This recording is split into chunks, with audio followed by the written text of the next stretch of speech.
Yo, kembali lagi di fans bola uncensored. Kali ini sedikit lebih bersemangat, meskipun dua video awal belum ada yang nonton. Nah, tapi nggak apa-apa, emang niat saya buat buka atau mendirikan channel ini ya buat sharing aja apa yang ada di kepala saya mengenai sepak bola, khususnya luar negeri ya. Dan nanti adalah mungkin sedikit mengenai sepak bola Indonesia.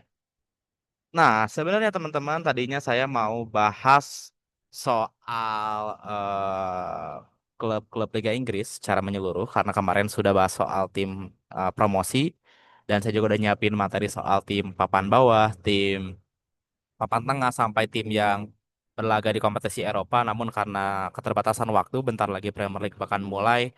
Langsung saja kita ke puncak pembahasan itu siapakah yang akan menjadi juara Premier League 2025-2026. Kalau teman-teman sempat membaca dari beberapa apa ya, bisa dibilang data statistik sepak bola, data statistik olahraga dan juga beberapa uh, apa ya bisa disebut berita lah ataupun media olahraga itu sudah memberikan prediksi siapa yang akan menjadi juara Premier League 2025-2026. Kemarin Opta baru saja merilis dan dari Opta ini kalau nggak salah yang akan menjadi juara adalah Liverpool.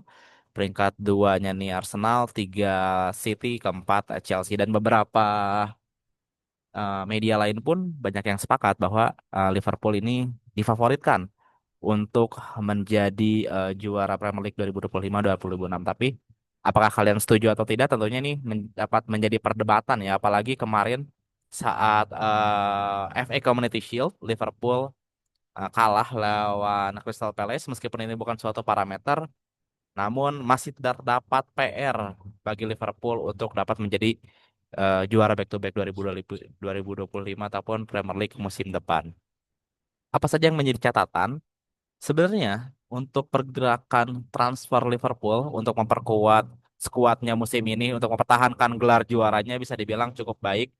Dilihat mereka mendatangkan beberapa pemain yang mantap-mantap dari Florian Wirtz, Ugo Ekitike, lalu juga kepergian dari Trent Alexander Arnold langsung mendatangkan Jeremy Frimpong, Andy Robertson yang underperform musim lalu langsung mendatangkan Milos Kerkez. Tentunya Liverpool memperkuat banyak sisi, namun kalau kita lihat kemarin, ini salah satu PR terbesar dari Liverpool adalah dari sisi pertahanan, khususnya dari center back ya. Dan kemarin kelihatan Virgil van Dijk levelnya bukan berada di level terbaiknya, mungkin karena faktor usia dan juga level Premier League yang semakin lama semakin tinggi, makanya agak sulit. Tapi fans Liverpool jangan berkecil hati.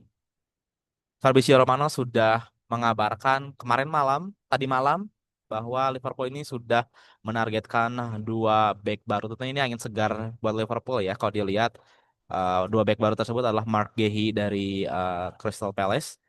Harganya pun bisa dibilang cukup murah, sekitar 35 juta euro atau 35 juta pounds. Lupa pounds atau euro, pokoknya sekitar 35 juta. Ini big deal. Kenapa? Karena untuk Mark Gehey sendiri kontraknya akan berakhir tahun depan 2026 dan tentunya Crystal Palace mau tidak mau harus menjualnya sekarang. Kalau tidak, Mark Gehey sang kapten klub akan pergi secara gratis musim depan. Dan beberapa destinasi, beberapa klub memang sudah banyak mengincar Gehey. Di antaranya ada mantan klubnya Chelsea dan juga Manchester United ikut eh, ke perburuan. Namun sepertinya Liverpool masih menjadi favorit. Selain Mark Gehey juga Liverpool juga menargetkan dari Giovanni Leoni, back potensial asal Italia, asal Parma. Untuk harganya masih belum tahu berapa, namun dari market value-nya sekitar berapa? 20 juta euroan mungkin ya. Possible, tapi Liverpool ini kebanyakan mendatangkan pemain mantap dan mahal dilihat-lihat. Ini nggak tahu FFP kayak gimana regulasinya.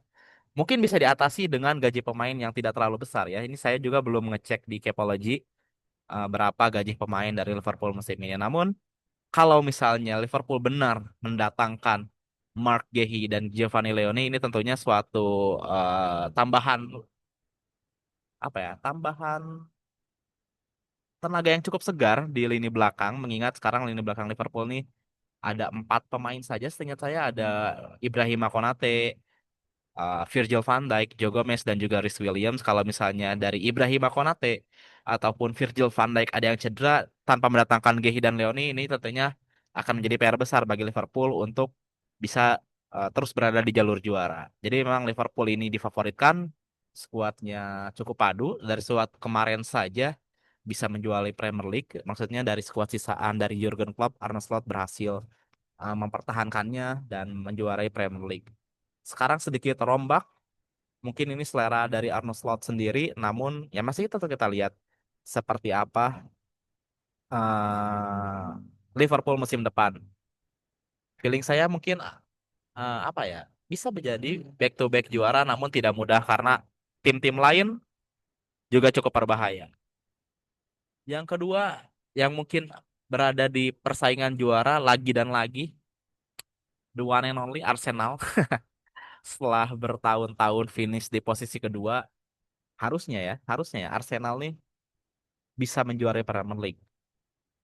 Tapi dari dulu saya bukan fans Arsenal, tapi problem dari Arsenal itu adalah mentalitas menurut saya, kayak kayak apa ya, gairah untuk menjadi juara nih sangat kurang gitu dari Arsenal nih. Ditambah musim ini mendatangkan pemain yang mantap-mantap, keren-keren. Ada Zubimendi dari Sociedad, harganya mahal, berhasil menang lawan Real Madrid. Sempat mau dibajak oleh Real Madrid, akhirnya masuk ke Arsenal. Victor Gyökeres, sang nomor 9. Fans Arsenal nih kadang merindukan sosok pemain bernomor 9 karena 2 tahun terakhir ini kayak belum tidak punya memiliki sosok pemain nomor 9. Meskipun mereka sebenarnya punya pemain nomor 9 yaitu Gabriel Jesus. Tapi ini Victor Gyökeres cukup berbahaya di Liga Portugal, cetak banyak gol di Eropa juga. Dia maksudnya di Champions League juga dia bisa mencetak gol, tidak hanya di Liga Portugal, dan juga mendatangkan winger dari Chelsea, Noni Madueke, cukup mahal juga. Di sini tuh saya baca 56 juta euro. Ada juga Christian Mosquera, back potensial asal Spanyol dari Valencia.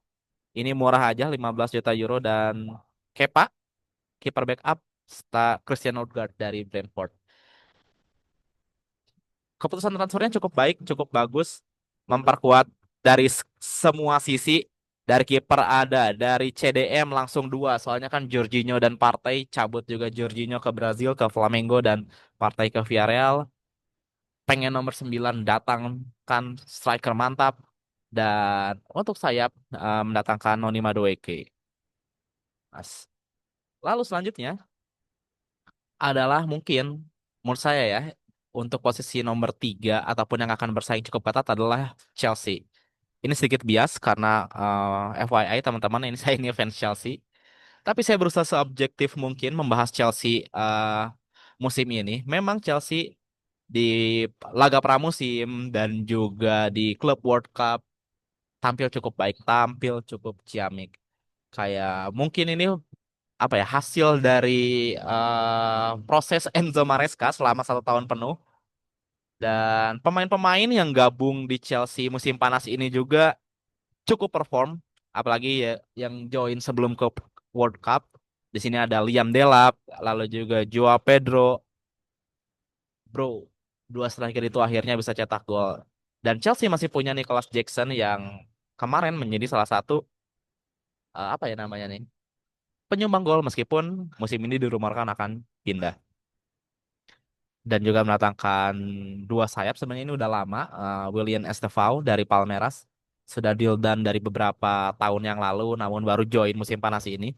Jamie Bino Gittens dari Borussia Dortmund, dan mendatangkan defender dari Ajax potensial masih 19 tahun, Jorel Hato. Ini juga cukup oke ya. Dan sebelum Premier League lagi, Club World Cup juga mendatangkan DMF, yaitu dari Esugo dari Sporting Club de Portugal. Skuad muda, lagi-lagi Chelsea beli skuad muda dan perform kemarin waktu lawan Milan, dan juga lawan apa ya satu lagi nih? Oh, lawan Bayer Leverkusen. Pemain-pemain yang di FIFA Club World Cup ini belum mendapatkan kesempatan bermain, kayak Dario Esugo, lalu juga Yorel Hato yang baru join, Jamie Bino Gittens. cukup perform. Dan kalau misalnya Chelsea performanya terus seperti ini, bukan tidak mungkin mereka bisa masuk dalam perburuan gelar Premier League. Dan tapi masih ada PR juga, lagi-lagi di lini belakang. Mirip dengan Liverpool, lagi-lagi Chelsea ini agak kesulitan. Meskipun dari kedalaman skuad nih Chelsea ini pemain belakangnya masih banyak, masih ada Fofana, masih ada Chalobah, masih ada pemain yang belum pindah kayak Disasi, Badiashile, Tosin, Anselmino. Tapi ada kabar buruk yaitu adalah Levi Colwill yang cedera ACL. Ini kemungkinan bisa cedera sampai 6 sampai 7 bulan rata-rata. Dan skema terburuknya bisa cedera hampir satu musim seperti Rodri di Manchester City musim lalu.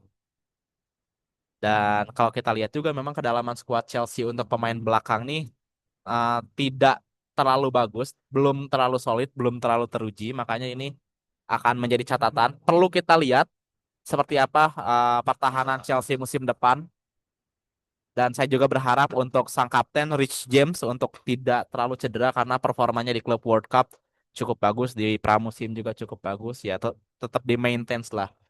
Saya kira ini Enzo Marca cukup paham kondisi dari Rich James sendiri, makanya sering dirotasi ya. Jadi kadang Malo Gusto main, Rich James menit bermainnya tidak terlalu full. Ya pokoknya all the best for Chelsea, tapi feeling saya Chelsea musim ini bisa bersaing untuk gelar juara, tapi mungkin 1 tahun atau 2 tahun ke depan bisa menjadi juara. Tapi untuk musim ini masih agak sulit karena skuadnya masih terlalu muda dan juga belum bersaing ke level tertinggi. Tentunya kan perlu perlu ada proses ya. Emang Chelsea rata-rata waktu menjadi juara nih kadang langsung juara kayak waktu Chelsea 2004 2005 era Mourinho ataupun era Conte 2016 2017. Dan ini saya berharap balik lagi Chelsea menjadi pesaing juara. Yang keempat, ini agak apa ya, agak kontroversial mungkin. Itu adalah Manchester City. Meskipun Manchester City, sorry, maksud saya dalam kepelatihan setelah saya selama dipegang oleh Pep Guardiola adalah yang paling buruk ini finish di peringkat 3. Saat itu adalah Chelsea menjadi juara tahun 16-17. Namun Manchester City musim ini nih masih dibilang mencoba merombak tim. Sebenarnya sudah dimulai dari Januari musim lalu mendatangkan banyak pemain di situ. Mereka mendatangkan Abdul Qadir Kusanov, mendatangkan Omar Marmus, mendatangkan Vitoris yang sekarang sudah dipinjamkan ke Girona. Namun musim panas ini juga ia mendatangkan cukup banyak pemain ya. Mendatangkan Tiani Reinders dari Milan, Ryan Aït-Nouri dari Wolves, Ryan Cherki dari Lyon, dan ketika pemain tersebut sudah main di FIFA Club World Cup.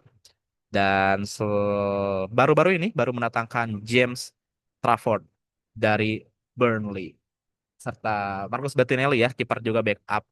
Dan di sini saya baru baca juga nih ada mendatangkan wonderkid dari Rosenborg asal Norwegia, masih 18 tahun, Sver Nipan. Sebenarnya kenapa saya menaruh Manchester City di posisi keempat agak nggak fair, dan emang Guardiola nih cukup jenius, mungkin bisa finish lebih tinggi.